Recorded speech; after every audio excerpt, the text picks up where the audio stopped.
Hi, this is Seamless, and today I'm going to show you how to make this sound. I'm going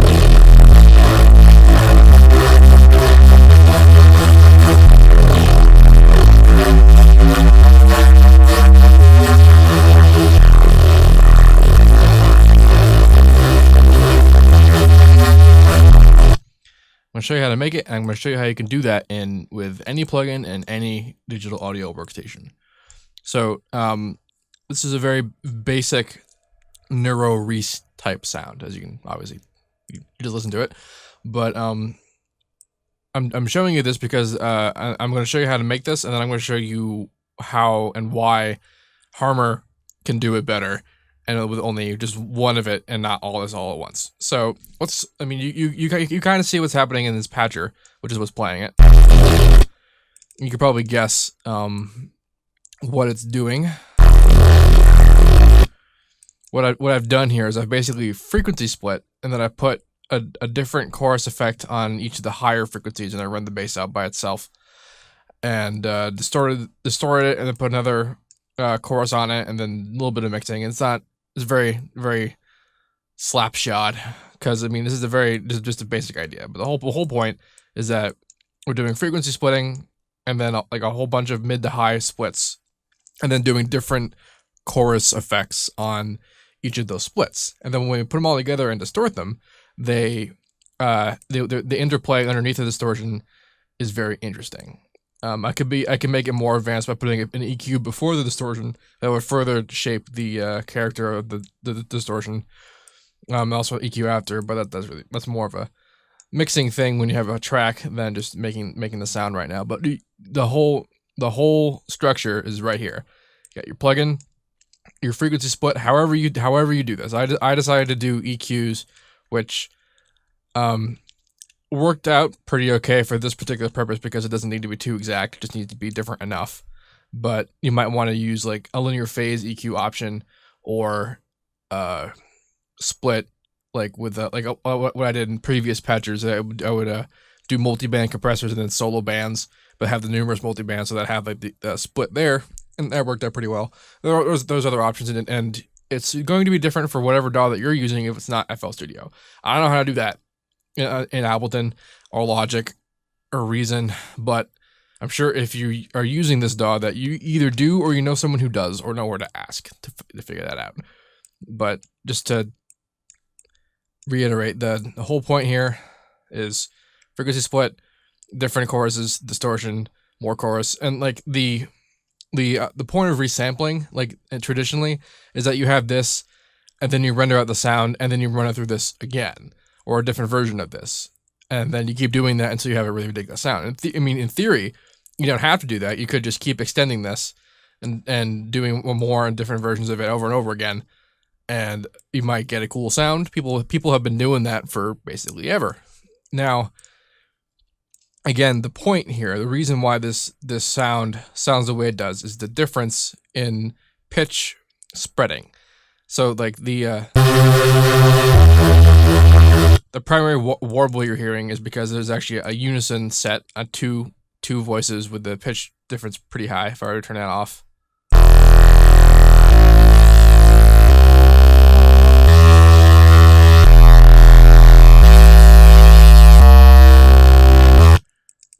if I turn it back on,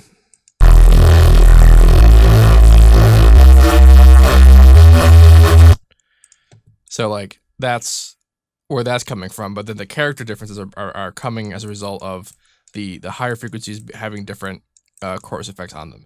Now these chorus settings I have are almost entirely arbitrary. I basically just messed with it until it didn't sound bad, or until it sounded awesome. Let's put it that way.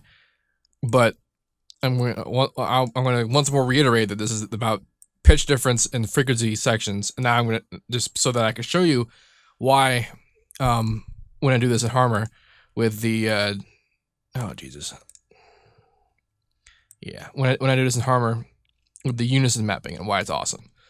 Like I've explained this like 3 or 4 times now. And I feel like now I'll have done this correctly, because I feel like I haven't been getting it across intelligently in the past. So now that hopefully have this idea in our heads, This again is something that you can do anywhere. You can any DAW, whatever. You have your operator source, your split, your effects on the split, your distortion sub, the bass by itself, and more effects, and then out. That's it.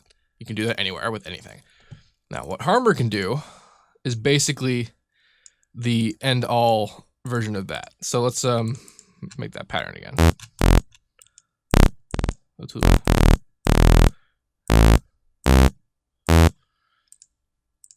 So Harmor has its eternal unison, so let's turn that on.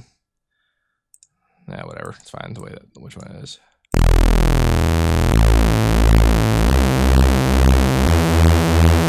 So that's cool. That's what that is.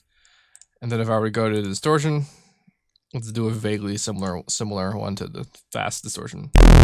Actually, let's do cube. I like cube a lot.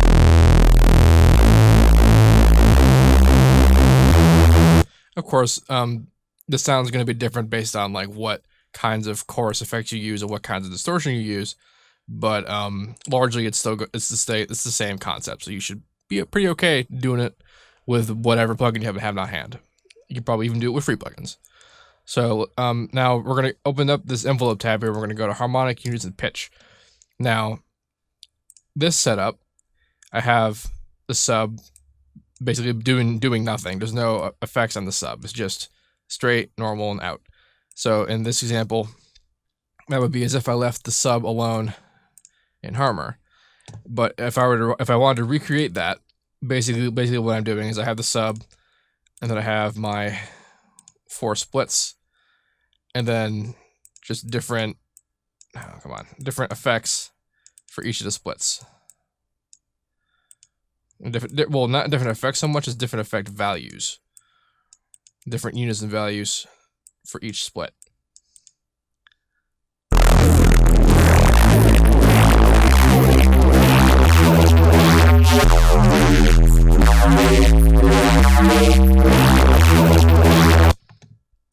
And then if I wanted, I could add an extra chorus and mix it a little bit.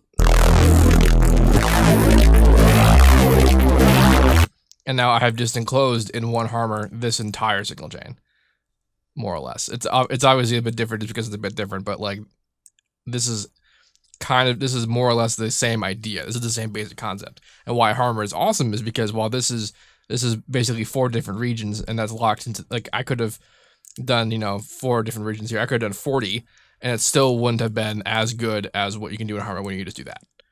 Because this basically means that all the frequencies between here and here they're as if I frequency split individual frequencies. Harmor has 512 harmonic bands, harmonic partials. So it's not to say that it's actually like 44.1 thousand frequency splits, but this is this looks like, this is like what?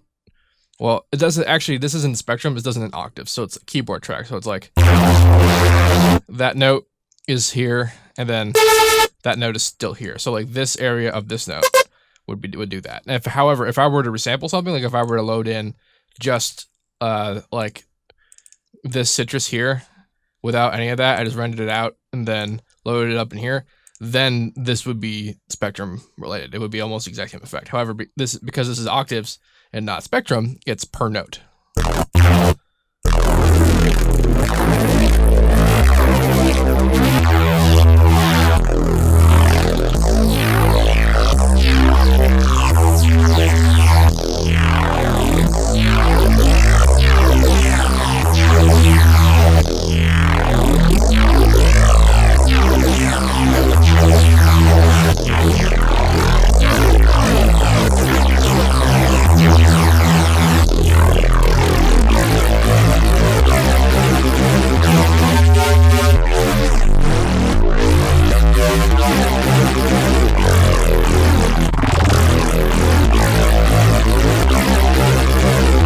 Didn't want to do that.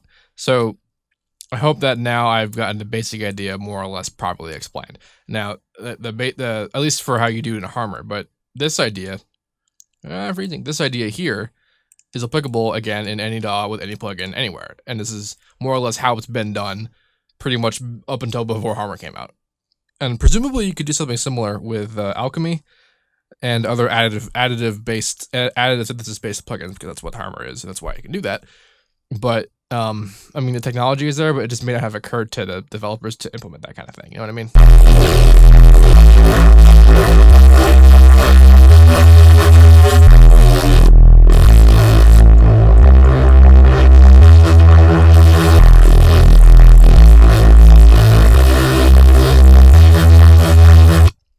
So yeah, I think that this is a much better illustration of the concept than I have been putting forward lately.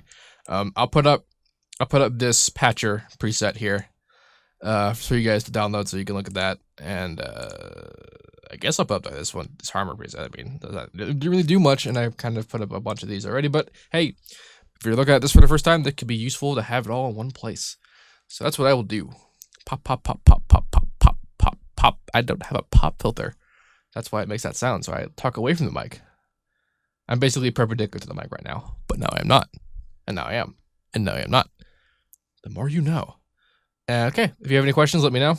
And yeah, thanks for watching. Y'all have been grand. Happy New Year, because it's freaking New Year's. It's January 1st, 2013. Yellow swag.